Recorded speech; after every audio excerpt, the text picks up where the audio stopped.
Hi everyone, my name is Chaitni and I am a mindset and nutrition coach.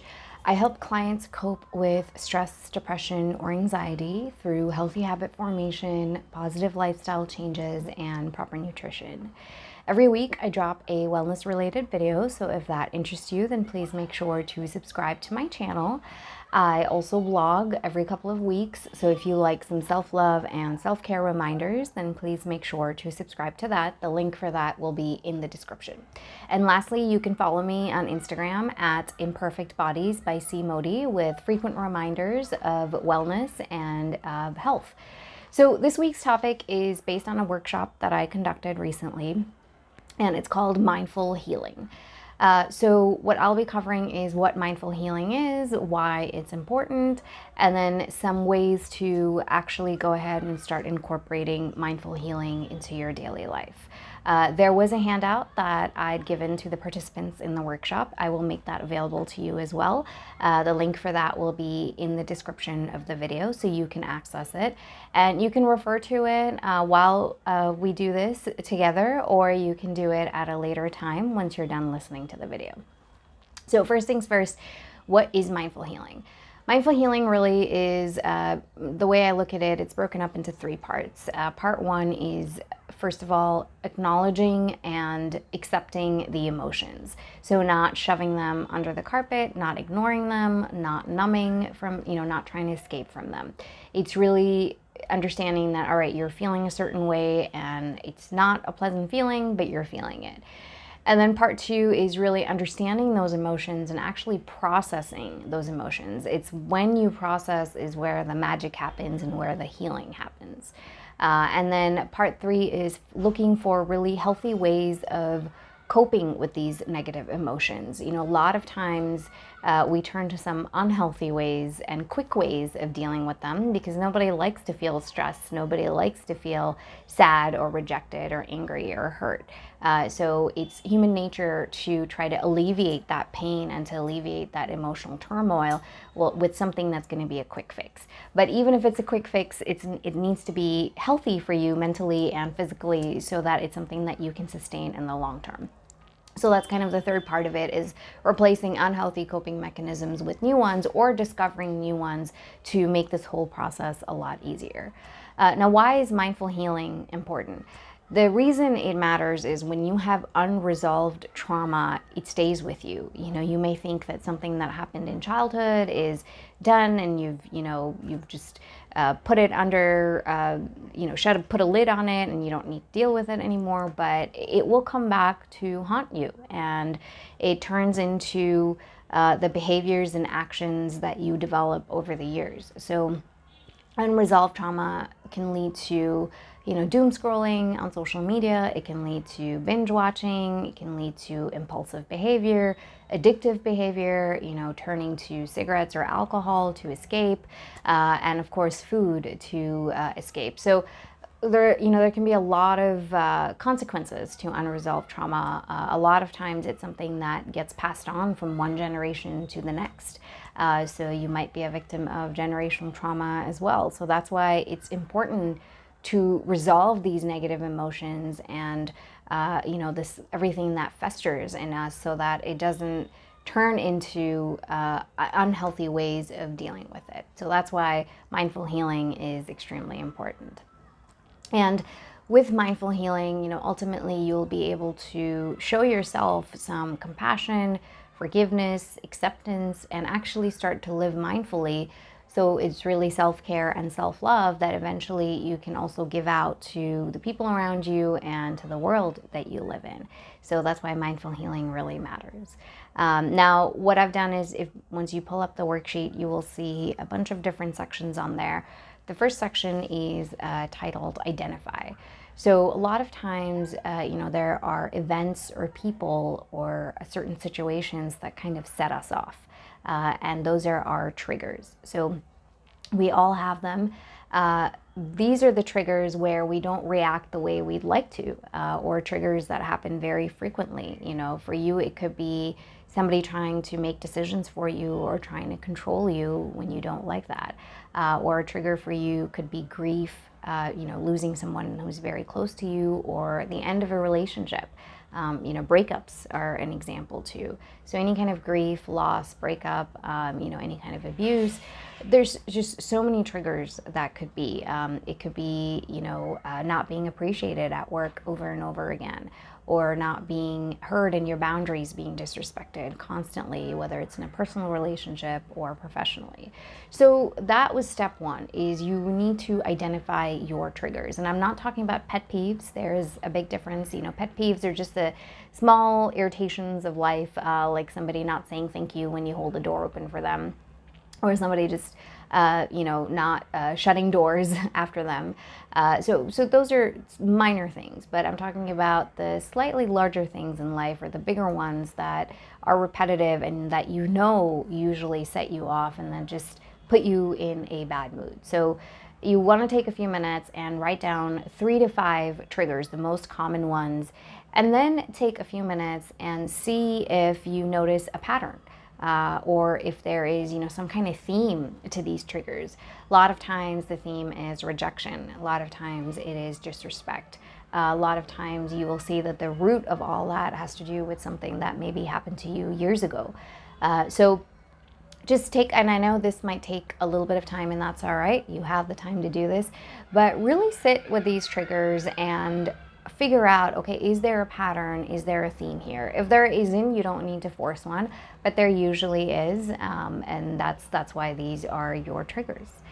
And then once you identify your triggers, step 2 you will see is starting to identify your emotions and your reactions to these triggers. So when these triggers happen, what are the emotions you experience? Is it sadness? Is it anger? Is it hurt? What is it that it brings up? Is it shame? Is it fear? And then once you have those emotions, how do you react? What is typically your response when these triggers happen? Is it lashing out? Is it yelling? Is it slamming doors? Is it just getting up and walking away and not really having a conversation? Stonewalling. Or is it just being really silent and submissive? What is your reaction? And please try and do this without any judgment. It's okay to cry. It's okay to, to have some of these responses, because this is kind of the process of healing. This is where you start to figure out that this is exactly how you're reacting, and then you start to work on trying to change that behavior. So yeah, if you are slamming doors, if you are yelling, if you are very vocal and disrespectful to the other person when you're explaining how hurtful the trigger was for you, in this moment, it's okay, because this is where you're processing, this is where you're learning your behavior pattern. So try and do that without judgment. So, go ahead and write those emotions down, write those reactions down. And then once you do that, that's when the real work starts. I've listed, about 7 or 8 different options, different ways where you can start to cope with these triggers and cope with these emotions that they evoke in you. And there's a reason why I chose the word option, is because you don't need to use all 8 in every given situation. You don't need to just pick one and it's not going to apply to every situation. Every trigger might need a different option, or it might need a combination of the options that I've shared with you. Some may overlap. And there was a great question that was posed in the workshop is, well, when do you draw the line? When do you just say enough is enough? And that's really for you to decide. Like every situation is not about reframing it positively or finding the silver lining. If you're in an abusive relationship or you're enduring any kind of abuse, then that needs to stop. And in that situation, I'm not asking you to find the silver lining because there is none. So that's when setting boundaries comes into play. And that's, when you step up and you say, no, enough is enough, and I'm going to put an end to it. So you have to be wise, and you have to be a little bit thoughtful as to which option applies where. But I've given you a toolbox, essentially, and you get to pick whatever is going to make sense for you. Something else that was asked during the workshop, which I thought was very applicable, is someone said that, when the trigger happens and you're in the moment, you don't default to all of this. Like, you do all this work, and you put everything, you put pen to paper and come up with the answers. But in that moment when something hits you, you react the way you've always been reacting. And so how do you change that in that moment? How do you pause and change your behavior? And my answer to that is that's very normal. Just because you do this exercise and you listen to this video, it's not like the very next time a trigger occurs, you're going to behave differently. You might default to your, old reactions. But what this is planting the seed. It's recognizing that what you're doing is not necessarily benefiting your mental and physical health. So there is room for improvement. And that improvement may not happen when the event occurs or when that trigger occurs, but it might happen a little bit later when you're introspecting or when you go back and think about it and you realize, you know what? I had this option, which would have been a lot better than me just lashing out or, me just slamming doors. So be patient with yourself. It takes a little bit of time. It may not happen the first time. It may not even happen the second time. It may even take a few months or a few years for eventually for you to default to some of these options and not turn to your unhealthy ways of dealing with the triggers or coping with those triggers. But the more you start to think about this and the more you start to look at this and the more you start to put some work into it, that's when it's going to become a part of your toolbox. And that's really when it becomes a habit and a way of you healing mindfully instead of just, trying to get by with whatever emotions you're experiencing. So I know not exactly the answer you're looking for, but just like anything worthwhile, it takes effort and it takes time, because going through a negative emotion is very uncomfortable. The whole process of healing. If you've ever been through a breakup, I think that's the perfect example. It sucks, very simply, to put it very simply. It's not fun. It's just uncomfortable, and that is how healing works. There's a lot of uncertainty. It's scary. It brings up a lot of emotions that have been buried. But if you can get through that, if you can get from point A to point B and make it through that tunnel of uncertainty, you will have healed. And in that process, you will have actually picked up a couple of tools that you can use should that situation arise again. And that really is mindful healing. So without further ado, I'm going to go over these options with you. I will be referring to my notes here, so sorry if I look away. But option 1 is positive reframing, glimmers, and gratitude. Positive reframing is basically, looking at a difficult situation in a positive light. And then glimmers are the exact opposite of triggers. It's really finding that silver lining. It's finding some hope or something positive in your day. And then gratitude, you're probably familiar with that. It's being thankful, for what you have. So when there's a trigger, and let's say there's an argument with your spouse, and it's, just something that's upset you, and where it's turned into a trigger for you. In that situation, you can deal with it many different ways, but if you're dealing with the gratitude piece of it, there is something that you can be thankful for that person offers you. Maybe it's the sense of feeling safe, maybe it's that they're at least able to hear you out. Or maybe it's that they, love you no matter what. So many things that you can be grateful for. And when you turn that around, and when you really focus on gratitude instead of the negative icky vibes that you're getting, you're actually able to move on from that situation and not feel like you're holding on to that negativity. So positive reframing is a huge one, and that's why I put glimmers and gratitude with it, because they do kind of overlap. Positive reframing could be you are running late for an appointment and now you're stuck in traffic, and you're just frustrated because you couldn't leave the house on time. Your kids never do what you ask them to do. The food was not ready when you thought it would be ready, and there's just all these things going through your head, and there could be some negative self-talk that's going through your head too, like why didn't I leave 15 minutes earlier, or why can't I just be more responsible? The gremlins just start chattering, right? But in that situation, again, you can turn it around and say, you know what? maybe I can do things a little bit differently at home, but for now, this is the scenario. And you know what? This time is actually really nice to be sitting in traffic and just having this me time. Maybe I can listen to a really nice podcast episode that I've been wanting to listen to, or this is when I can catch up on the news, or maybe this is when I can go ahead and listen to some great music that I don't usually have the time to listen to. So if you don't use positive reframing, if you're not able to find your glimmers, if you're not able to find gratitude, it's going to be very hard to pull yourself out of these negative situations and to cope with your triggers. Again, draw the line. You don't need to find the positive in the ugliest of situations where you're being disrespected or abused or mistreated. That does not apply here. So use your judgment and use the option accordingly. Then option 2, I believe, is, I'm going to look at my notes here, is trying to not catastrophize. So what is catastrophizing? That's when you are thinking of the worst case scenario. Like, my business is never going to succeed. I'm never going to get that job. I'm definitely going to fail. Thinking in extremes and thinking of worst case, like, oh yeah, my stomach hurts. I definitely have cancer.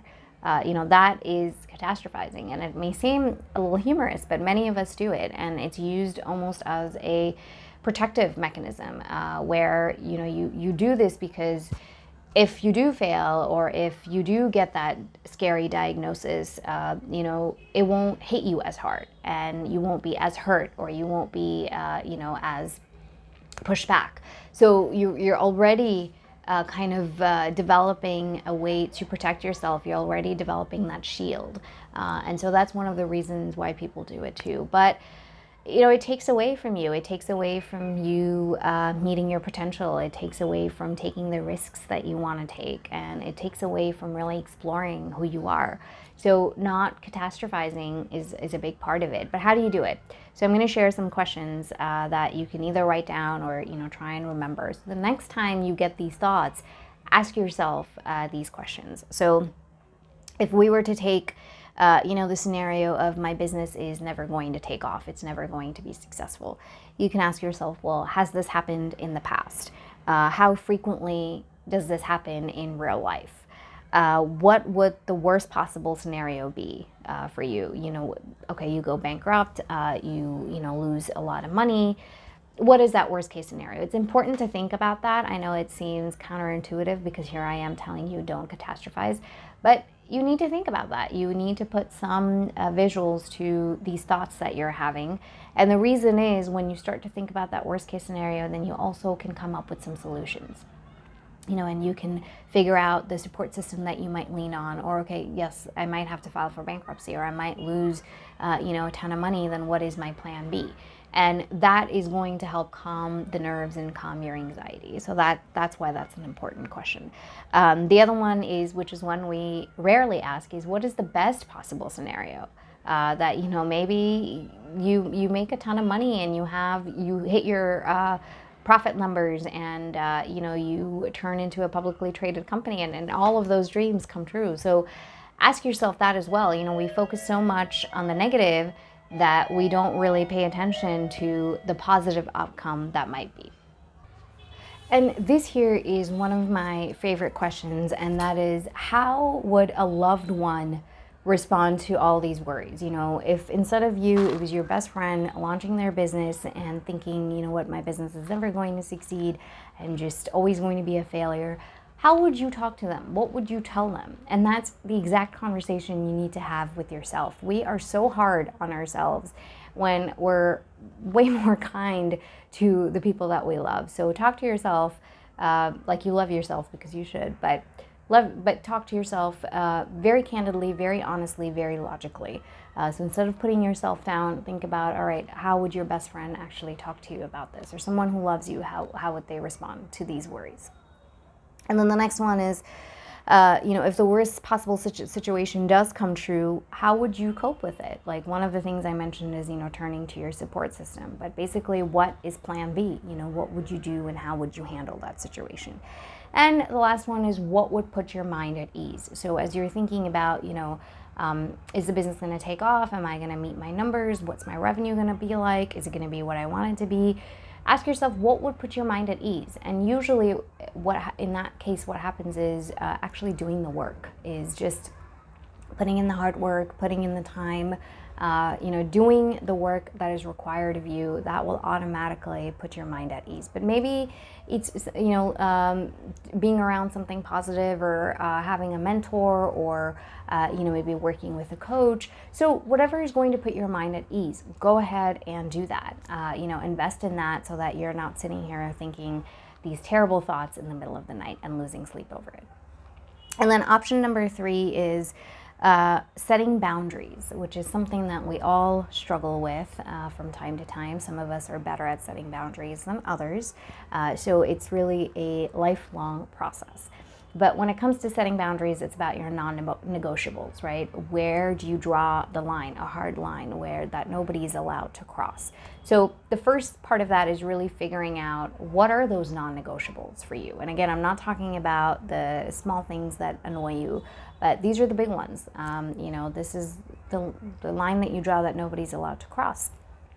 For example, for some people, it's really, for me, it's if you're going to disrespect a woman, or if you're going to treat a woman poorly, that for me is a non-negotiable. They're, thinking of a woman as somebody who's not your equal is going to really set me off. So that's my non-negotiable. So what is yours? You have to figure that out. It could be, people lying to you. That's something that doesn't sit well with you, or people cheating.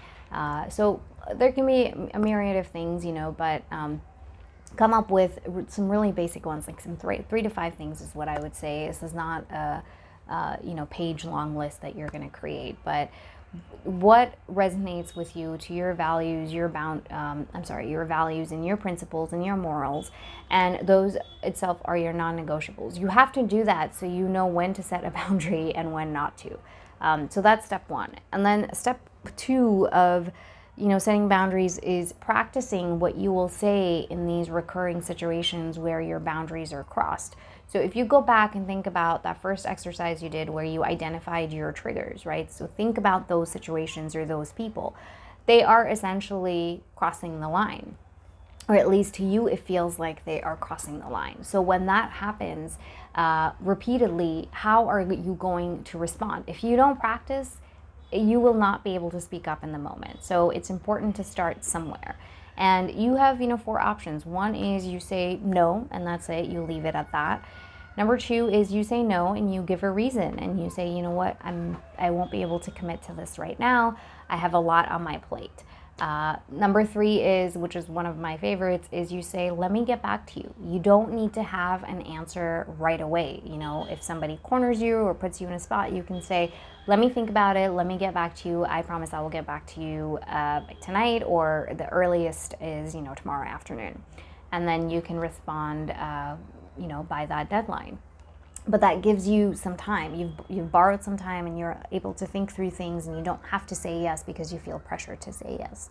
And then the last thing is, suggesting an alternative. So, maybe people reach out to you and say, you have friends who say, oh, it's 11 o'clock, let's go to the coffee shop, let's go hang out. And you don't really want to do that. And instead of saying no outright, if you're not able to do that, you can always say, hey, not this Saturday, maybe next Saturday. I do have some things that I need to take care of tonight. And that's it. So those are your 4 options. Is just a hard no, suggesting something else, an alternative, giving a reason, and then always saying, let me get back to you. So those are some ways that you can practice setting boundaries. Now, when it comes to setting boundaries, it's really important to be authentic. I have a way of saying no. I have my own way of setting boundaries. If I imitate you or imitate somebody else, it's just not going to feel authentic. So you figure out how you say no and how you like to say no, and be authentic, be genuine. Also be consistent. You can't say no once, yes another time. People are not going to take you seriously. So you have to be assertive. You have to speak with conviction. You don't need to be harsh. You don't need to be nasty. Sometimes you do, but for the most part, you don't need to. You can still have a smile on your face and still be pretty convincing. And you have to be consistent for people to respect those boundaries and not cross them repeatedly. So those are some things about setting boundaries, and especially for women out there, stop saying sorry and stop over explaining. It is so easy for us to say, I'm so sorry, I won't be able to do this for you today. Is it okay if I do it tomorrow? Well, why are we seeking permission? Why are we apologizing? Why is it so hard for us to put ourselves first? So if nothing else, when it comes to setting boundaries, please take this away from this workshop and from this video, is that you don't need to keep apologizing and you don't need to over explain. Sometimes a no is just a no, and it's that simple. So that's setting boundaries. You have to start somewhere. I know it's a lot easier said than done. Just pick an easy situation or an easy instance, or with someone you know who won't be too offended, or where it doesn't feel as scary, and start saying no and start setting those boundaries. Once you start, the more you do it, the more naturally it will come to you. All right, so that's setting boundaries. The next one is what I call the sphere of control, but very simply put, it's you figure out what is in your control and what is not in your control. You know, a lot of times the reason for feeling stressed out or feeling anxious or experiencing some of these negative emotions is because we really want to control what we can't control. That's it. Like, that example of somebody sitting in traffic. There's nothing you can do about the traffic. It is what it is. You could take a different route, or maybe next time you could leave a little bit earlier, or maybe you could change the time of your appointment, or maybe you could change the mode of transportation. That is everything that's in your control, but the actual traffic is not in your control. So when those triggers occur, really take a breath and ask yourself, what is in my control and what is not in my control? It's a really quick exercise. I do it all the time. When I'm getting frustrated or when I feel like I'm just getting anxious, I stop for a second and I say, all right, what is in my control? What can I not control? Let me focus on the parts that I can control, because that makes me feel a little bit better.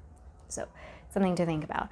The next option is your role in the whole situation. I am a big believer that nothing is ever one-sided. There's always his side, her side, and then the truth.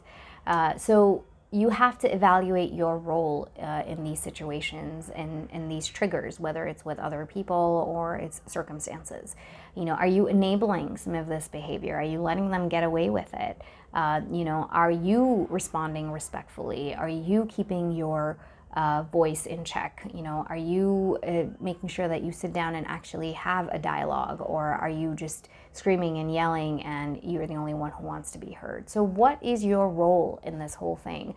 I'm not saying you need to nitpick and find faults where there are none, but you will realize that there are some things that you can do differently, and who knows, that might actually help you cope better with these triggers. So that is what you're doing. You're introspecting and you're trying to figure out what are some things that you can do differently on your end. And then the next one is reminders. So, in many languages, we have these sayings, right? In English, some of them are, it is what it is, change is constant, it's water under the bridge. I mean, there are so many of them. The one that I personally resonate with is change is constant. Another one is, perspective matters. I can only control my response. So there might be some of these that you've heard growing up, or ones that you connect with. There's a reason for them.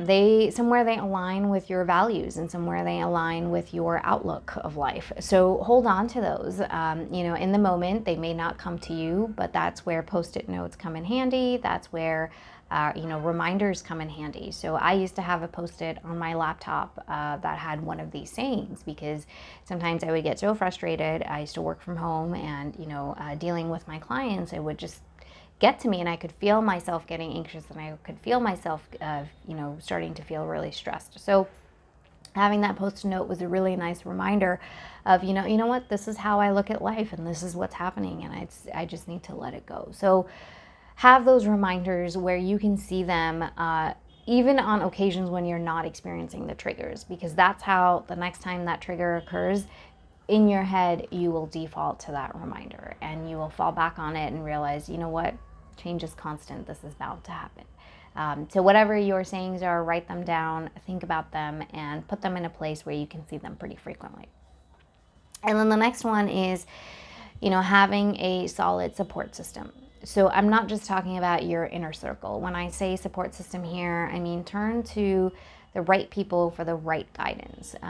If your trigger is the possibility of your business not doing well, then turn to somebody who can advise you accordingly.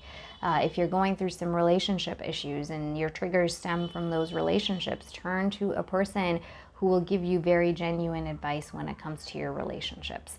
The worst thing you can do is just vent and share and look for advice and turn to someone who's just going to take everything you've told them and share it to 10 other people. So be wise about who you turn to for what kind of guidance. Obviously be discerning. And then the second one is just be a little bit mindful of who is the best person to turn to in that given situation, considering that given trigger. So that is where that tribe matters, that is where your army matters, and that is where that support system matters. And then the last one that I've put is, having some self-compassion. Because this is something I mentioned early on in this video, is healing does not happen overnight. Sometimes it takes years to really feel like you've healed. And when you have, it's the best feeling ever. But until then, you have to keep putting in the work. So when you start this process and you actually make the effort and put all this time into it, and sit down and you sit with the discomfort and try to move on from it, it's not going to be easy. But that is when you really have to double the compassion, you have to double the kindness, and you have to double the love that you can give yourself. This is where that judgment it needs to go out the window, and you need to replace it with forgiveness, with kindness, with understanding, and that's where change will happen. Change is not going to happen in an environment that is critical and that's nasty. But when you replace it with love and understanding and a genuine need to feel better and be better, that's when that change is going to happen. So that's why that self-compassion piece is really important. So that pretty much wraps it up. I've given you 7 to 8 options. So the next time you experience that trigger, pay attention to your emotions, your reactions, and then pick one of these options. One of them will definitely apply, or you can, take bits and pieces of many of them. And let me know how it goes, but this is how mindful healing happens. These are all tools that I have used, that I continue to use, and they seem to really benefit my mental and my physical health, because your health is not just what you eat and how you move.